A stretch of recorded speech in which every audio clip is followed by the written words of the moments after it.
I went to visit the Lanier Theological Library last week. It's a hidden gem in the northwest part of Houston. It's behind a gated, walled-off private property you have to call to get let in. But once inside, you enter these beautiful grounds that made me think of an old European village. They had fountains, cobblestone streets, rock walls with old iron gates, and a gorgeous chapel of a bygone era.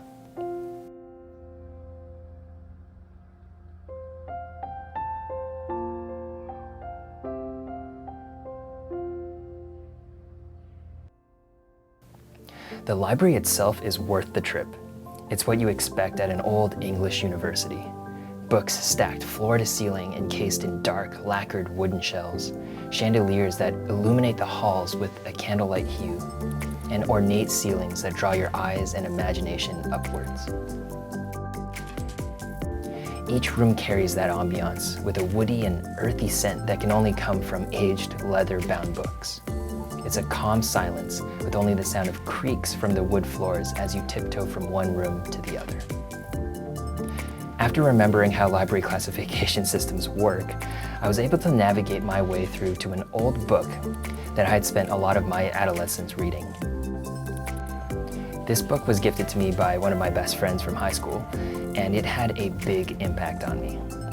Since reading that book, the idea of living a purpose-driven life has been something I've carried with me my entire life.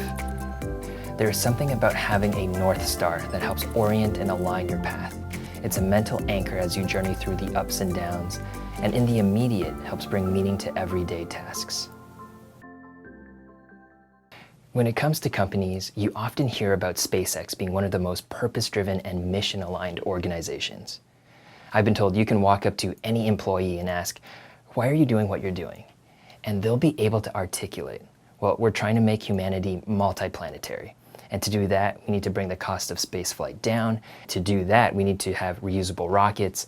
And to do that, we need to do X, Y, Z." And they can go all the way down to where they eventually say something like, "And that's why I need to design or create this new screw to fit this encasement." You can see the power of a purpose-driven organization and how that aligns everyone and everything they do to their mission. Now, I'm not a rocket scientist, and the mission for Project Violet is definitely not multiplanetary. Actually, the inspiration for the mission I've landed on started with something very mundane. My wife asked me to return some items for her to Hobby Lobby. I was waiting in line that was not moving at all, and to my left was a bookshelf, so I picked up a book called Capital Gains. While waiting in line, I flipped to chapter 10, and the story of Chip and Joanna Gaines really inspired me. Here's a quote. "And Waco of all places is where Joe and I decided to put down our roots. It makes me smile that one of our first all-in decisions together was betting on an underdog. To us, restoration can be about a home, a marriage, a family, or anything looking for a new story. For the better part of 15 years, Magnolia Homes has been remodeling houses under the tagline, 'Making Waco beautiful one home at a time.' We knew that one home being restored makes a real difference, just as investing in one person makes a real difference." Now, if you've seen what they've been able to create in Waco, where over 2 million people visit their complex each year, it's pretty cool to know they started by just focusing on improving one house at a time. Inspired by that local mindset, I wanted to tie the ambitions of Project Violet to where I call home now, and that's Houston. The mission of Project Violet is going to be to help companies we believe in become the best places to work. So I'm going to start in Houston and hopefully be a part of helping this city grow and thrive by helping its businesses become the best places to work for its people. And as a solopreneur, my focus can be just working towards that aim, one company at a time. I'll talk more about what this actually means in upcoming videos, but here's a quick summary of what Project Violet is shaping up to be.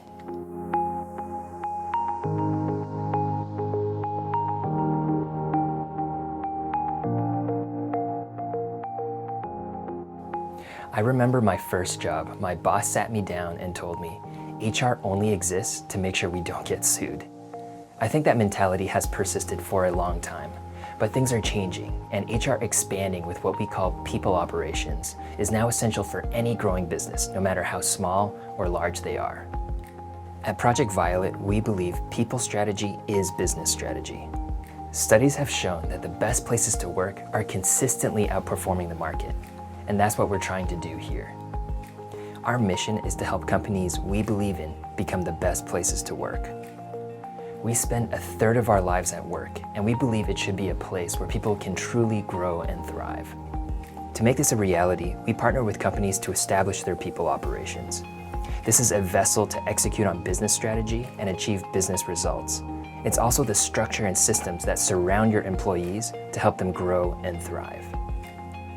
We have online toolkits with bite-sized tutorials to help you set up these building blocks on your own. Or we can partner together where we'll bring experienced operators, fractional COOs with a true passion for people to help build something unique for your company. We believe your business begins and ends with your people. We love to walk step by step with you to establish your people's strategy, operations, and technology, and help your company become one of the best places to work.